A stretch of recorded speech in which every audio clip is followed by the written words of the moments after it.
नमस्कार दोस्तों, take to science club में आपका स्वागत है।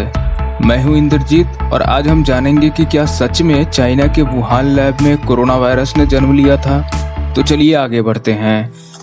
क्या कोरोना वायरस के न्यूज़ को मैनिपुलेट करके हमें बताया गया कि वो ह्यूमन को इन्फेक्ट कर रहा है? अगर ऐसा है तो ये हमारी जवाबदेही को बताता है। ये जो आप सामने स्क्रीन पे इमेज देख रहे हैं, इसमें वर्ल्ड हेल्थ ऑर्गेनाइजेशन के टीम मेंबर्स कोविड-19 का इन्वेस्टिगेशन करने जा रहे हैं। ये बात 3 फरवरी 2020 की है और ये वुहान इंस्टीट्यूट ऑफ वायरोलॉजी में जा रहे हैं। 2020 के शुरुआत में यूएस सेंटर के डिजीज कंट्रोल एंड प्रिवेंशन को वुहान शहर, जो कि चाइना में है, वहां जाने की उन्हें अनुमति नहीं दी गई और जिस इंस्टीट्यूट में ये जाना चाहते थे उसका पूरा नाम है Wuhan institute of virology. Scientist जो वहां गए वो कहते हैं कि हमने ये जानने की कोशिश की कि ऐसा हमारे साथ क्यों किया गया। क्या ऐसा इसलिए किया गया कि हमने अरंगा डालने की बजाय इसमें ट्रांसपेरेंसी लाना चाहा? यह जरूरी नहीं था कि हम सारे पजल के टुकड़ों को एक ही सर्कमस्टेंसेस में एक साथ सॉल्व करें। ये बात 12 सितंबर 2019 की है, जब कोरोना वायरस के चमगादड़ के सीक्वेंस को इंस्टीट्यूट के डेटाबेस से डिलीट कर दिया गया था। क्यों? इसने लैब के सिक्योरिटी प्रोटोकॉल को चेंज कर दिया। एक बार फिर सवाल आता है कि आखिर क्यों? उसके बाद उन्होंने रिक्वेस्ट किया कि वो एक नया वेंटिलेशन सिस्टम तैयार करना चाहते हैं, जिसकी कीमत लगभग $600 मिलियन से भी ज़्यादा आने वाली थी। यहाँ सवाल उठता है कि आखिर उनको तत्काल एक नए वेंटिलेशन की क्या जरूरत आ पड़ी। बात जनवरी 2020 की है, जब 2 हाइपोथेसिस को इमर्ज किया गया तो नोवेल कोरोना वायरस के ओरिजिन का पता चला कि यह चमगादड़ से शुरू हुआ है।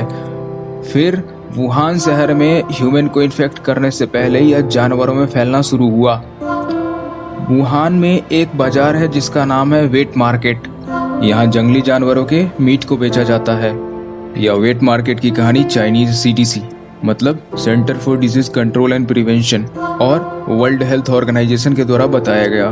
पब्लिक हेल्थ लीडर्स की माने तो उनका मानना है कि कोविड-19 जो सार्स और मर्स, सार्स मतलब सीवियर एक्यूट रेस्पिरेटरी सिंड्रोम और मर्स का मतलब मिडिल ईस्ट रेस्पिरेटरी सिंड्रोम से रिलेटेड कोरोना वायरस है।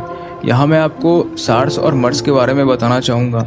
सार्स का मतलब है कि सांस संबंधी गंभीर बीमारी जो कि कोरोना वायरस से होता है, और मर्स का मतलब है एक ऐसा वायरस जो कि इन्फेक्टेड कैमल से ह्यूमन में ट्रांसफर होता है। शुरुआती कोरोना वायरस जो कि चमगादड़ के थ्रू उभरा और दूसरे जानवरों में फैलना शुरू हुआ, लेकिन वायरसेस इस पॉइंट पे कभी भी खरे नहीं उतरते जहां वो एक मनुष्य से दूसरे मनुष्य में इफिशिएंटली ट्रांसमिट हो सके। यह किस तरह के वायरस है जो चमगादड़ के गुफा से निकल के मिलियंस ऑफ ह्यूमन को इन्फेक्ट कर रहे हैं? ये बायोलॉजिकली है, ये विश्वास करने योग्य बात बिल्कुल भी नहीं है। बजाय इसके कि यह बहुत सालों से नेचर में विकसित होता रहा, यह कैसे हो सकता है कि कोई भी इसके बारे में न जाने?